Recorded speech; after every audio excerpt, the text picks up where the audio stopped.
So welcome back.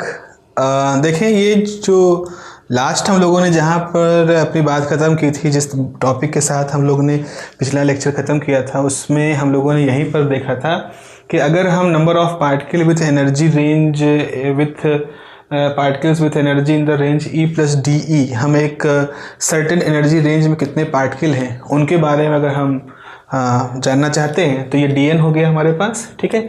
और ये जो टर्म होता है ये डेंसिटी ऑफ स्टेट होता है, जो ये बताता है कि कितने अलाउड क्वांटम स्टेट हैं पर यूनिट एनर्जी, उससे आपको यहाँ से मिल जाता है। और जो Fe जो है ये डिस्ट्रीब्यूशन फंक्शन है by which the states will be filled, ये है। तो ये बिल्कुल वैसा है जैसे हम लोग ने हॉस्पिटल का एग्जाम्पल लिया था। ये वो नियम है जो मैनेजमेंट ने डिसाइड किए हैं। ये नंबर ऑफ़ अवेलेबल बेड हैं, उन सारी जानकारी इसके अंदर है। और तो अगर आप इस तरह से नंबर ऑफ़ बेड जो भी है वो जानकारी को मैनेजमेंट के द्वारा लगाए गए रूल के हिसाब से अप्लाई कर दोगे, तो जब दोनों को आप एक साथ एक तरह से मैथमेटिकली मिक्स करोगे तो आपको उसमें कितने मरीज हैं उनकी संख्या मिल जाएगी। इस तरह से हम इसको सोच सकते हैं, एक आइडिया हम यहाँ पर डेवलप कर सकते हैं। तो अब हमारा जो अगला पर्पज़ है वो है इस डेंसिटी ऑफ स्टेट को कैलकुलेट करना। डेंसिटी ऑफ स्टेट को कैलकुलेट करना चाहते हैं हम तीन केसेस में। पहला है 3 डायमेंशनल केस में कैलकुलेट करेंगे, फिर हम 2 डायमेंशनल केस में कैलकुलेट करेंगे, फिर हम 1 डायमेंशनल केस में इसको कैलकुलेट करेंगे। और यही आपका सिलेबस भी है, इसी तरह से वहाँ पर भी लिखा गया है। तो हम एक हेडिंग लिख सकते हैं, calculation of density of state for 1, 2 and 3 dimensional conditions. Calculation of energy states for density of state कर रहे हैं, ठीक है। Calculation of density of state for 1, 2 and 3 dimensional condition. देखिए भाई, calculation of density of state for suppose 3D condition, 3 dimensional situation में हम करते हैं। Again notes will be available on the app, you can download it from there. आप वहाँ जाके देख लीजिएगा, आपको मिल जाएंगे। यहाँ पर हम उसकी जो जैसा कि हम कह रहे हैं द बेसिक्स है, जो उसके पीछे की जो लॉजिक है, रीजनिंग है, उनके बारे में हम लोग बात करते हैं। हम लोग क्या देख चुके हैं कि फॉर 3D कंडीशन जो E होता है that is h² / 8ml², n1² n2² n3², इस तरह से होता है। और हमने देखा कि इनकी कुछ वैल्यूज़, बहुत सारी वैल्यूज़ पॉसिबल होती हैं। n1 की 1 है तो n2 की वैल्यू 1 से कुछ और जितनी भी आप मान लो 20 तक हो सकती है। अब जब n1 1 है, n2 1 है तो n3 की वैल्यू मान लो 20 तक हो सकती है। फिर n1 1 है, n2 2 है, इसकी वैल्यू 20 तक हो गई। फिर n1 1 ही है, n2 3 हो गई, फिर इसकी वैल्यू 20 तक हो गई। अगली बार क्या हुआ, n2 1 हुआ तो n1 की वैल्यू 20 तक हो रही है, इसकी वैल्यू 2 है।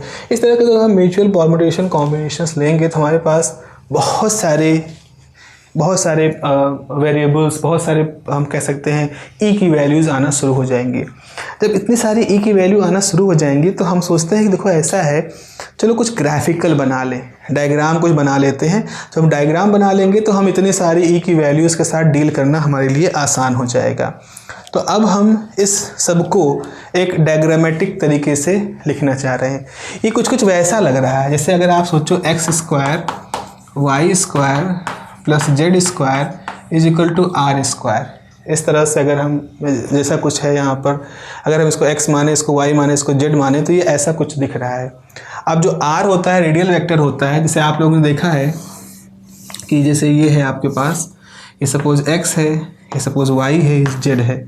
यहाँ से हम एक वैल्यू r की चूज कर सकते हैं, है ना, r की वैल्यू चूज कर सकते हैं। अब आप सोचो कि ये जो r है, इसको हम मान लो एक्स जेड में खाली वेरी करें, r को ना चेंज करें, इसको वेरी करें। तो अगर आप इस पॉइंट को, इसे मान लो चौक है ये, अगर हम इसको ऐसे ले जाएं इसी r पे तो यहाँ तक जाएगा, फिर ऐसे करोगे तो यहाँ तक आएगा। तो ये एक 1/4 पार्ट ऑफ द सर्किल बन गया।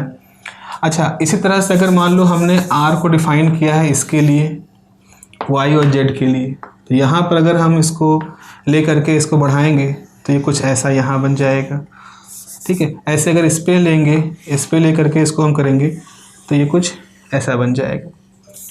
तो आपने ये देखा है कि इस तरह से अगर हम सिर्फ पॉजिटिव वैल्यू ले रहे हैं, मतलब x की पॉजिटिव वैल्यू, z की पॉजिटिव वैल्यू हमने वैल्यू किया तो हम इस r को पाते हैं, y की पॉजिटिव वैल्यू, x की पॉजिटिव वैल्यू को वैल्यू करते हैं सिर्फ ये r पाते हैं, और इसको करते हैं तो ये पार्क पाते हैं। इतना हिस्सा हम केवल निकालते हैं। लेकिन अगर हम इसको और ध्यान से देखें, अगर हम x की निगेटिव वैल्यू को भी ले लेते, z की निगेटिव वैल्यू को भी ले लेते, y की निगेटिव वैल्यू को भी ले लेते, तो असल में ये बनता एक स्फीयर, ये एक तरह का स्फीयर बनता, इस तरह का एक स्फीयर बनता। और हम ये देख रहे हैं कि हम उस स्फीयर के केवल 1/8 हिस्से को ही इस समय कंसीडर कर रहे हैं। ओके, ये थोड़ा सा विजुलाइज करने में हो सकता है आपको एक थोड़ा सा ट्रिकी लगे, लेकिन इस तरह का भी हम एक सिचुएशन सोच सकते हैं। तो ये कुछ वैसा ही, जैसे आपने एक सर्किल लिया, एक स्फीयर लिया, आपने उसको यहाँ से काटा तो इसके दो हिस्से हो गए, फिर आपने उसको यहाँ से काटा, इस तरह से काटा तो इस तरह से इसके 4 हिस्से हो गए, और फिर आपने इसको इधर से भी काट दिया। तो अब आप देखो यहाँ पर इसके 1 2 3 4 ऊपर हिस्से हो गए, 5 6 7 8 पीछे हिस्से हो गए। इसमें से एक पोर्शन आपने काट के अपने पास रख लिया इस तरह से। तो ये जो हिस्सा है, इतना वाला हिस्सा, ये वाला हिस्सा वही आपको यहाँ पर दिख रहा है। और आपने इसको ही क्यों चूज किया? क्योंकि आप x की वैल्यू पॉजिटिव लेना चाहते हो, y की वैल्यू पॉजिटिव लेना चाहते हो, z की वैल्यू पॉजिटिव लेना चाहते हो।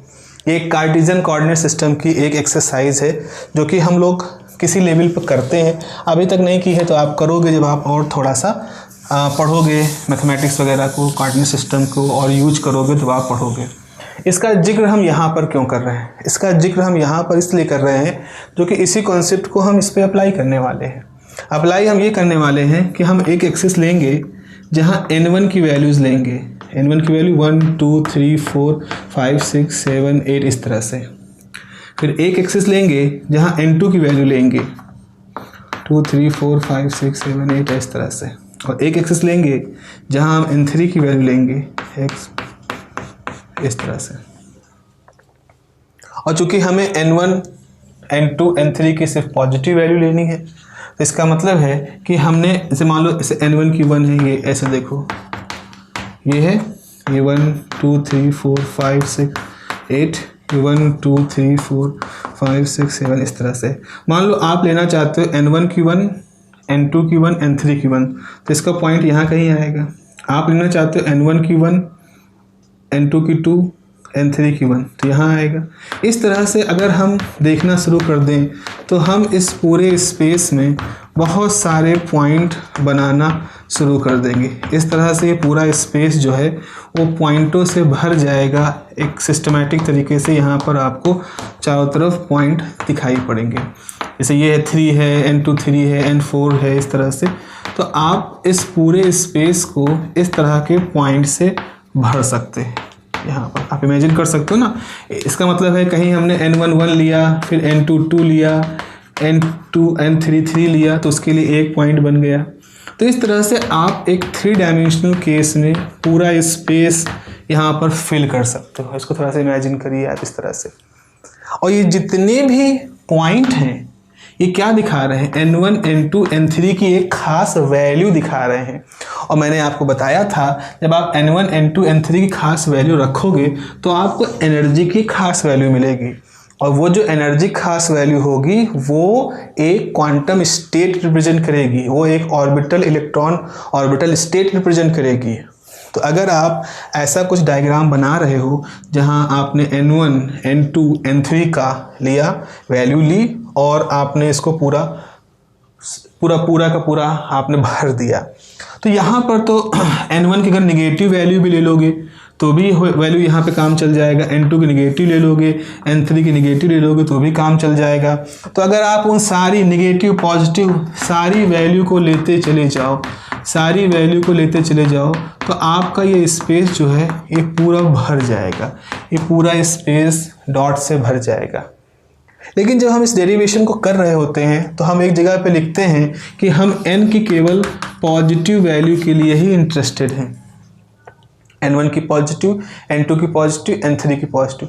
आप कहोगे सर पॉजिटिव नेगेटिव का यहाँ तो असर पड़ेगा नहीं, यहाँ तो नहीं पड़ेगा, लेकिन सिर्फ इस पूरे कैलकुलेशन में हम सिर्फ n1 ही नहीं कैलकुलेट करते, हम इस पूरे डेरिवेशन के दौरान वेव फंक्शन नाम का एक फंक्शन भी कैलकुलेट करते हैं, और उस वेव फंक्शन के अंदर जो n है वो n स्क्वायर के रूप में नहीं आता, वो n के टर्म में ही रहता है।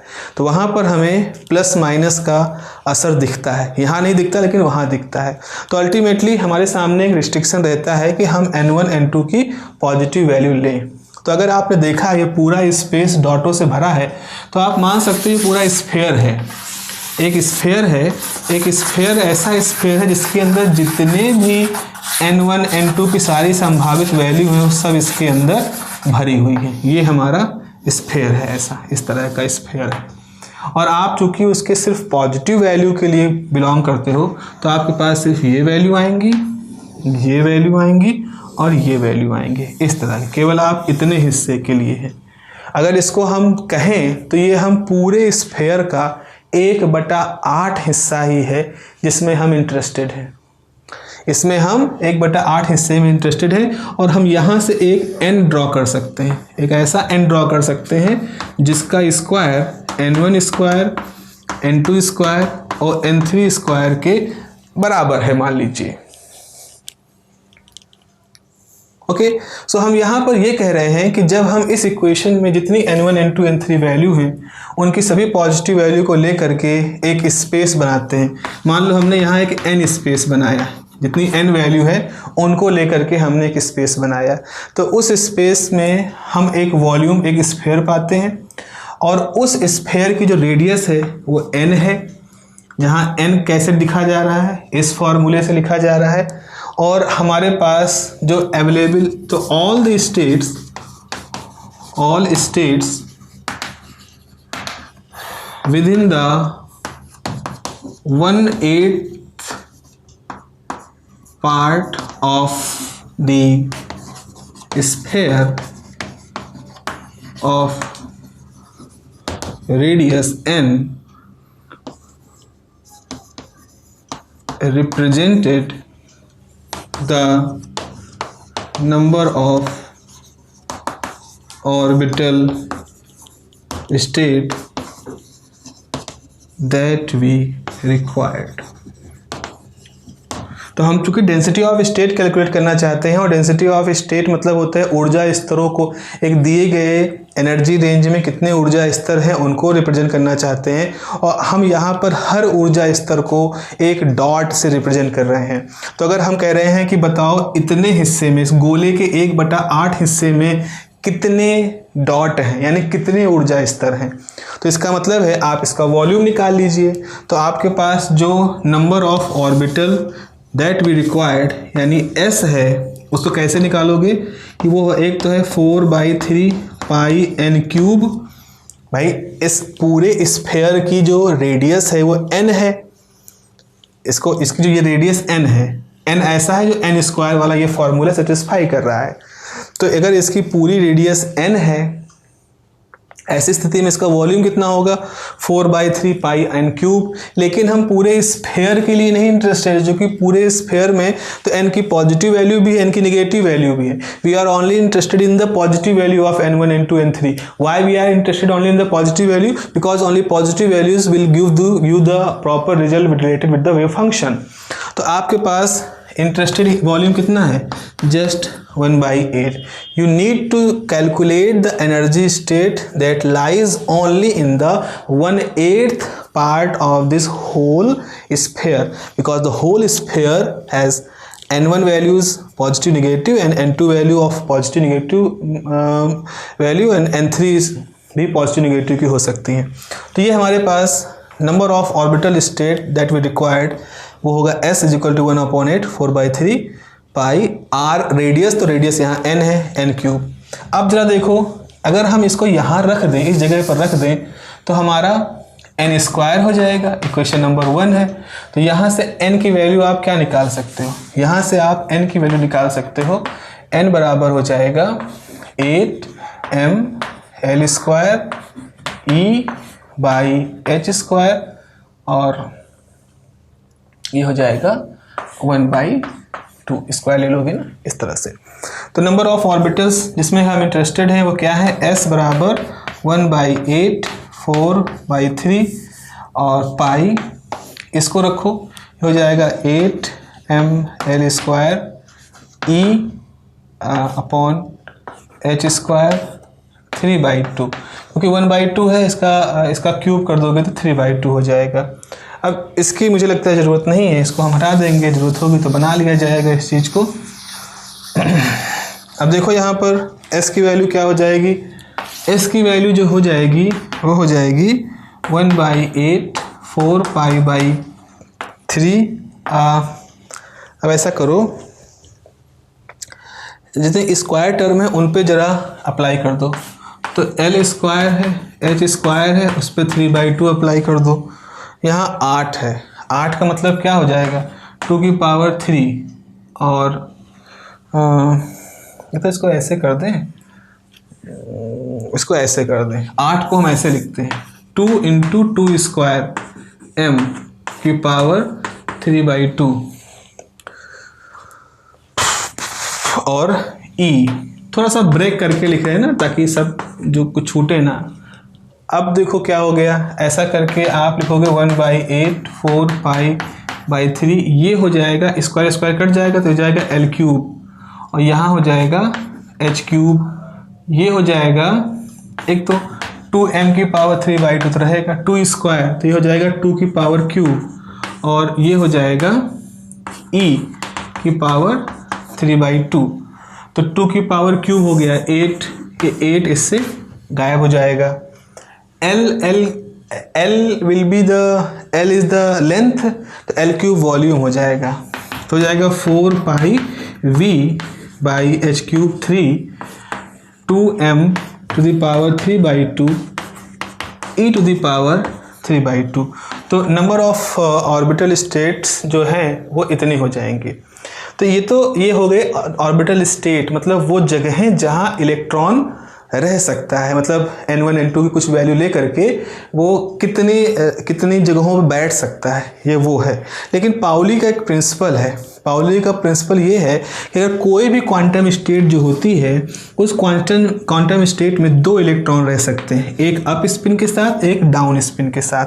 तो s क्या दिखा रहा है, s दिखा रहा है कि इतनी बैठने की जगह है हमारे इलेक्ट्रॉन के लिए। तो जो हम सिस्टम ले रहे हैं उस सिस्टम में इलेक्ट्रॉन जब अपने अपने काम करने के लिए बैठेंगे तो कितनी जगहें उसको मिल सकती हैं, कितनी कुर्सियां मिलेंगी इलेक्ट्रॉनों को बैठने के लिए, वो है s, number of orbital states जो कि अवेलेबल है।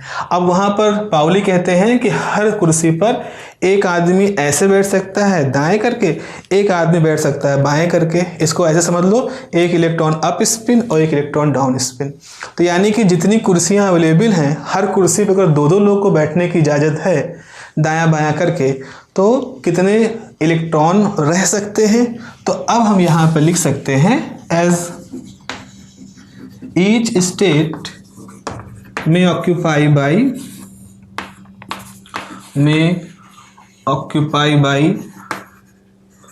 2 electrons by Pauli principle, by Pauli's principle. So total available states कितनी हो जाएंगी, क्योंकि हर स्टेट में 2 इलेक्ट्रॉन हो सकते हैं, तो अब कुल कितनी हो गई, सब दुगना हो गया। तो जो s हो गया, अब इसको हम s डैश कह देते हैं, तो कितना हो जाएगा 2 time 4πV/3h3 2m 3/2 e to the power 3/2। S dash जो दिखा रहा है वो ये कह रहा है कि आपने हर स्टेट पर पाउली प्रिंसिपल के हिसाब से अप डाउन स्पिन दोनों तरह के इलेक्ट्रॉन को बैठाने की कैलकुलेशन को कर लिया है। तो अब हम यहाँ पर क्या देख रहे हैं, अब हम यहाँ पे एक चीज़ और देख सकते हैं। तो ये हो गया total available state S dash बराबर 8 pi V by H cube 2m की power 3/2 e to the power 3/2। ठीक है, अब अगर हम इसको डिवाइड कर दें S डैश बाई V, तो ये हो जाएगा total available state per unit volume that will be 8 pi by h cube 2m 3/2 e to the power 3/2। तो इसको हम एक सिंबल दे देते हैं, सपोज इसको हम लिख सकते हैं कुछ एस ई कह दें, जस्ट ई है यहाँ पे ना, एस ई कह दें। तो यानी कि एस ई क्या है, जो आपने टोटल अवेलेबल स्टेट को अगर वॉल्यूम से डिवाइड कर दिया तो ये आपका एस ई हो गया। As by definition of density of state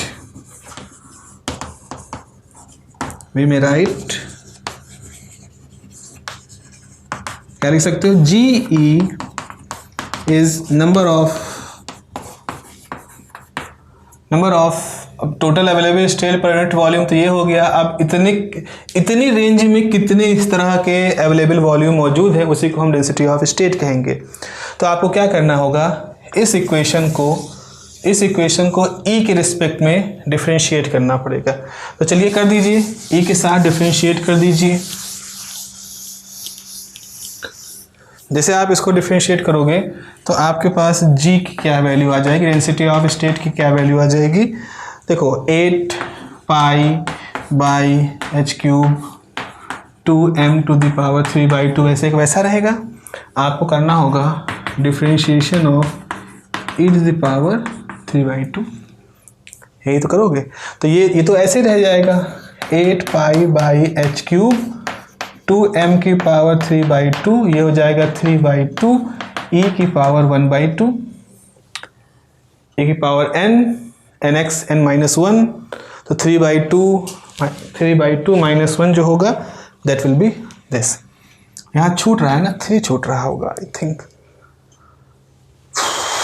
देख लेना बच्चों, ये थोड़ी छोटी छोटी चीज़ें हो सकता है कहीं छूट रही हो, तो उनको आप बस माइंड मत करिएगा। हम सैद्धांतिक रूप से कोई गलती ना कर रहे होंगे, टाइपोग्राफिकली राइट लिखने में और इधर से मिटा के इधर लिखने में हो सकता है कभी कभी।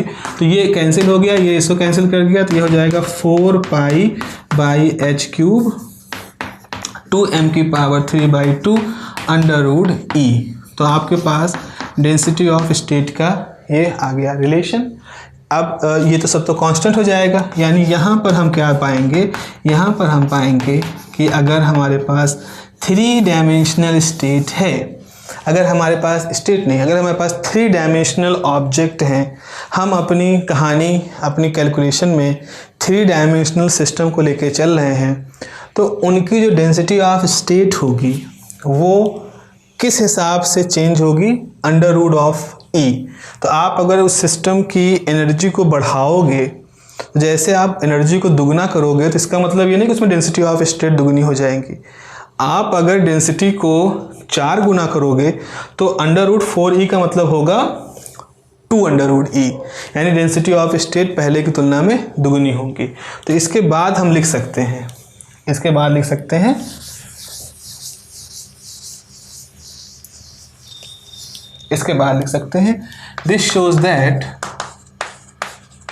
this shows that in 3D condition the density of state increases by factor under root ई।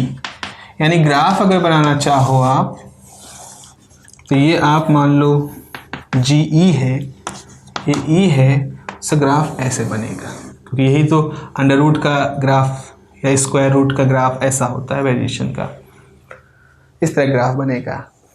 तो आपने देखा जब एनर्जी कम थी तो डेंसिटी ऑफ स्टेट भी कम थी, एनर्जी बढ़ी तो डेंसिटी ऑफ स्टेट बढ़ी, एनर्जी और बढ़ी तो डेंसिटी ऑफ स्टेट उसके साथ और बढ़ी। अगर लीनियर होता तो ये ग्राफ ऐसे जाता, पर लीनियर ना होकर के ये ग्राफ ऐसे जा रहा है। तो इसका मतलब है कि डेंसिटी ऑफ स्टेट जो है वो 3 डायमेंशनल केस में एनर्जी के साथ शुरू में तो धीमे धीमे बढ़ेंगे, लेकिन फिर एक समय ऐसा आएगा बहुत तेज़ी से बढ़ते हैं। तो इस तरह का एक स्टेट होता है डेंसिटी ऑफ स्टेट का, ये वाला केस। अब बच्चों इस चीज़ को अगर समझ रहे हो, कोशिश करिएगा जितना आप इसको समझने का प्रयास कर सके अपने रीजनिंग लॉजिक के थ्रू इसको समझने का प्रयास करना, क्योंकि एक्चुअल में जो हमारे सेमीकंडक्टर होते हैं वो 3 डायमेंशनल ऑब्जेक्ट ही तो होते हैं, 2 डायमेंशनल नहीं होते, 1 डायमेंशनल भी नहीं होते, वो 3 डायमेंशनल ऑब्जेक्ट ही होते हैं। एक डायोड है, एक मॉसफेट है, एक ट्रांजिस्टर है, दे ऑल आर टाइनी, बहुत छोटे होते बट होते हैं 3 डायमेंशनल स्पेस, 3 डायमेंशनल ऑब्जेक्ट ही होते हैं। तो इसका मतलब है कि ये जो एक्सप्रेशन है डेंसिटी ऑफ स्टेट का, ये जो ग्राफ है, ये आपको दसियों बार आपके आने वाले जो यूनिट हैं, आने वाले जो टॉपिक हैं, उसमें हम दसियों बार इस तरह के ग्राफ बनाएंगे। कई बार तो आगे ऐसा होगा कि हम बस ऐसे कह देंगे कि एनर्जी है, ये कंडक्शन बैंड है, ये कंडक्शन बैंड की बाउंड्री है, ये कंडक्शन बैंड की बाउंड्री है, वैलेंस बैंड की बाउंड्री है, ये इसका डेंसिटी ऑफ स्टेट, ये इसका डेंसिटी ऑफ स्टेट। इस तरह से डेंसिटी ऑफ स्टेट इसका है, यहाँ इतना भरा है तो यहाँ पर ये हो गई इलेक्ट्रॉनों की डेंसिटी, यहाँ इतना कम है, ये हो गई यहाँ पर होल की डेंसिटी। अब आप सरप्राइज कि ये क्या बना रहे हैं सर, यहाँ ऐसे लाइन खींच दिया, यहाँ ऐसे लाइन खींच दिया। तो ये जो हम लाइन खींचेंगे वो यही होगी, यही डेंसिटी ऑफ स्टेट का ग्राफ होगा कि कैसे एनर्जी बढ़ने के साथ डेंसिटी ऑफ स्टेट बढ़ती है। तो अब इसमें इलेक्ट्रॉन गए वो सबसे ज़्यादा यहाँ रहेंगे, यानी कंडक्शन बैंड की बाउंड्री पर रहेंगे। यहाँ वैलेंस बैंड से गए तो होल सबसे ज़्यादा यहाँ रहेंगे, यानी कि वैलेंस बैंड के टॉप पर रहेंगे। तो कंडक्शन बैंड के बॉटम में ज़्यादा इलेक्ट्रॉन क्यों होते हैं, वैलेंस बैंड के टॉप पर ज़्यादा इलेक्ट्रॉन क्यों होते हैं। जब इतनी बारीक चीज़ें आप बैंड स्ट्रक्चर में सीखना शुरू करोगे तो उस समय आपको ये सारा एक्सप्रेशन, इस तरह का ग्राफ, ये आपको वहाँ पर जा कर के बैकअप देगा। ये उस तैयारी के लिए हम लोग कर रहे हैं, ठीक है। तो ये हो गया ग्राफ। इस ग्राफ को आप लोग बना सकते हैं अपनी कॉपी में। चलिए जल्दी से 2 डायमेंशन केस में आ जाएं। 2 डायमेंशन सिचुएशन में क्या होगा। 2 डायमेंशन सिचुएशन में अब आप लिखोगे फॉर 2 डायमेंशनल कंडीशन, आप एक्सप्रेशन क्या लिख सकते हो, E बराबर लिख सकते हो h square 8 ml square n1 square n2 square. यही तो 2 होंगे, क्योंकि आप 2 डायमेंशनल केस ले रहे हो तो वहाँ पर सिर्फ 2 डायमेंशन में n1 और n2 की वैल्यू आएंगी। तो अब हम क्या कर सकते हैं, हम एक ग्राफ प्लॉट कर सकते हैं। इस ग्राफ में ऐसे कि मान लो ये n1 है, n1 की 1 2 3 4 5 इस तरह पॉजिटिव वैल्यू, इधर n2 है, इसकी पॉजिटिव वैल्यू। कंप्लीट पिक्चर बनाना चाहोगे तो आप इसकी माइनस वैल्यू लोगे तो माइनस वैल्यू भी आ जाएंगी, इसकी माइनस वैल्यू लोगे इनकी माइनस वैल्यू भी आ जाएंगी। अब जरा देखना, हो सकता है 3 डायमेंशन में अगर डायग्राम समझ ना आया हो तो यहाँ से आप देख लीजिएगा। n11 ये n11 n2 2 n11 n2 3 n11 n2 4 ये आपके डॉट बन रहे हैं। फिर n21 n12 n21 ये बन रहे हैं ग्राफ इस तरह से। फिर आपके इस तरह से ये सारे डॉट क्या दिखा रहे हैं, एक एनर्जी स्टेट को रिप्रेजेंट कर रहे हैं या क्वांटम ऑर्बिटल स्टेट को रिप्रेजेंट कर रहे हैं। तो इस तरह से हम अगर यहाँ पर देखें तो आप इस पूरे स्पेस को इस तरह के बहुत सारे डॉट से भर सकते हो, जबकि आपने n1 n2 की सारी पॉजिटिव नेगेटिव सारी वैल्यू अगर आपने रख दी है तो आप इस तरह के बहुत सारे डॉट यहाँ पर बना सकते हो। अब मैं थोड़ा जल्दबाजी बना रहा हूँ, लेकिन मेरे ख्याल से आप लोग इस कॉन्सेप्ट को समझ रहे होंगे। तो आप देखो ये आपने पूरा स्पेस डॉट से भर दिया, but you are interested only in positive n1 और पॉजिटिव n2। तो हम जैसे देखते हैं ये बिल्कुल वैसा है, x square plus Y square मान लो r स्क्वायर है। तो हमने यहाँ पर एक वैल्यू ले ली, जैसे आपने लिखा n1 square plus n2 square को बिलोंग करता हुआ n स्क्वायर, एक n रेडियस ले लिया। अब इस रेडियस को जब आप ऐसे करोगे तो इस रेडियस के अंदर इस तरह से बहुत सारे डॉट आ जाएंगे, और वो जो डॉट होंगे वो क्या रिप्रेजेंट कर रहे हैं, वो रिप्रेजेंट कर रहे हैं 0 से लेकर के n1 की इस वैल्यू तक, 0 से लेकर n2 की इस वैल्यू तक कितने अवेलेबल एनर्जी स्टेट आपके पहुंच में हैं। तो n1 की आपने रेंज ले ली, N2 की रेंज ले ली। इस रेंज में इनकी सभी वैल्यूज़ के लिए आपके पास कितने एनर्जी स्टेट आ सकते हैं? उतने एनर्जी स्टेट आएंगे जितने इस आर्क की पहुंच के अंदर है। जो इसके बाहर है उनके लिए या तो N2 की वैल्यू ज़्यादा हो गई होगी या तो N1 की वैल्यू ज़्यादा हो गई होगी। अगर आप गिवन एक सर्टेन रेंज ऑफ N1 और एक सर्टेन रेंज ऑफ N2 में कितने एनर्जी स्टेट अवेलेबल आप देखना चाहते हो, तो आपको क्या करना है, इतने हिस्से में इस एरिया के अंदर जितने भी ये सर्किल डॉट आए हैं आपको उनको सबको कंसीडर करना है। तो यानी कि अगर ये पूरा सर्किल होता तो इसकी रेडियस होती पाई n स्क्वायर, लेकिन हम चूंकि इसके केवल 1/4 हिस्से में हैं तो हम केवल 1/4 ऑफ पाई n स्क्वायर में इंटरेस्टेड है। तो we are only interested in the number of energy orbital electron orbital state which lies only in the 1/4 area of this circle, जिसके लिए n1 की पॉजिटिव और n2 की पॉजिटिव वैल्यू है। अब बस 3 डायमेंशन में क्या कहा था, क्योंकि हमारे पास 3 कोऑर्डिनेट थे, 3 वेरिएबल थे। 3 वेरिएबल केस में हमारा जो केस था वो स्फीयर का हो गया था, और स्फीयर में जब तीनों कोऑर्डिनेट पॉजिटिव वैल्यू होगी तो 1/8 हिस्सा बन रहा था। अब यहाँ पर क्या होगा, यहाँ पर आप लिखोगे the electron orbital states in 1/4 part of circle is S बराबर 1/4 of pi n square, where n is this, तो यहाँ पर where E n या E बराबर h स्क्वायर, इसको लिख रहे हैं n square upon 8m l square, तो जाएगा s, तो यहाँ से n स्क्वायर क्या आ जाएगा, यहाँ से हो जाएगा 8m l square e by h square, तो आपके पास हो जाएगा 1/4 पाई n स्क्वायर की वैल्यू रख दो, 8m l square e by h square, तो s की वैल्यू हो जाएगी 2 पाई m l square by h square e। अब लिखोगे एज ईच ऑर्बिटल स्टेट में ऑक्यूपाई 2 इलेक्ट्रॉन्स, यहाँ लिख दोगे 2 इलेक्ट्रॉन्स विथ ऑपोजिट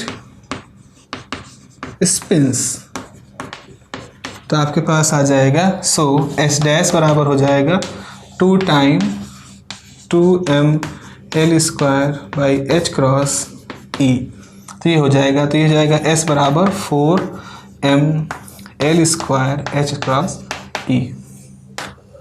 ठीक है, ये हो गया।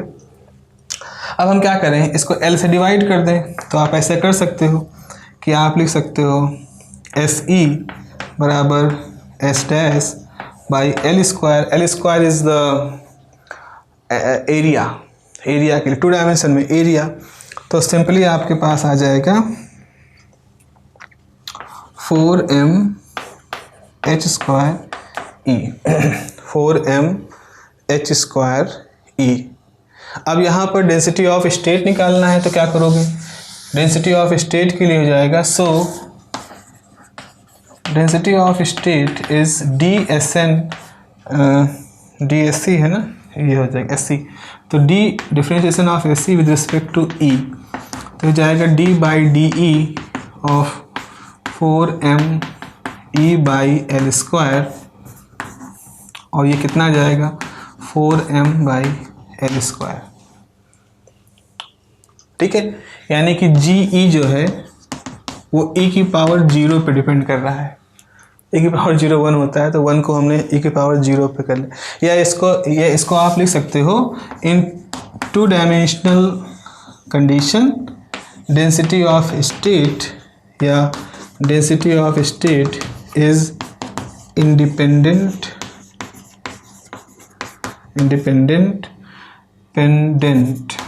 Of energy value, it is independent of energy value, energy value पर ये डिपेंड नहीं करता है। ठीक है, ये एक और चीज़ हमारे सामने आ गई। अब आते हैं आखिरी में वन डायमेंशनल सिचुएशन। क्योंकि ये हमारे उस तरह से हम क्वांटम वायर और क्वांटम शीट की तरफ तो काम नहीं कर रहे हैं, लेकिन चूँकि सिलेबस का हिस्सा है और थ्योरी को कंप्लीट करते हुए हम लोग समझ लेते हैं इस चीज़ को। तो आपने 3 डायमेंशन केस में पढ़ा कि डेंसिटी ऑफ स्टेट प्रोपोर्शनल होता है ई के 3 डायमेंशन में, और डेंसिटी ऑफ स्टेट इंडिपेंडेंट होता है 2 डायमेंशन केस में। अब 1 डायमेंशन केस में देखते हैं। 1 डायमेंशन केस के लिए आप लिख सकते हो for 1 dimensional case E is equal to क्या हो जाएगा, वही h² 8 ml² इंटू n²। एक ही तो होगा, अब चाहे उसको n कहो चाहे n1 कहो, और हम इसकी केवल पॉजिटिव वैल्यू के लिए इंटरेस्टेड हैं। तो ठीक है, n1 की पॉजिटिव वैल्यू के लिए हम यहाँ पर इंटरेस्टेड हैं। आप इसको ऐसे सोच लो, मान लो आपने यहाँ 0 लिया, 1 2 3 4 5 6 कुछ भी हो सकती, +1 n की वैल्यू 1 2 3 4, और यहाँ माइनस भी हो सकते हैं। तो आप केवल इतने हिस्से में इंटरेस्टेड हो, यानी half of this whole range आप कह सकते हो। तो आप लिखोगे कि अवेलेबल इलेक्ट्रॉन ऑर्बिटल स्टेट्स कितने हो जाएंगे, S बराबर half of this n, half of n की वैल्यूज़ जो है 1 2 3, और अब n कैसे निकालोगे, तो यहाँ से n की वैल्यू आ जाएगी वेयर n बराबर √8 ml² E अपॉन h², इससे निकाला आपने। सो S बराबर हो जाएगा 1/2 √8 ml², अच्छा 8 ml² by h² into √E। अब आप कहोगे ईच स्टेट में ऑक्यूपाई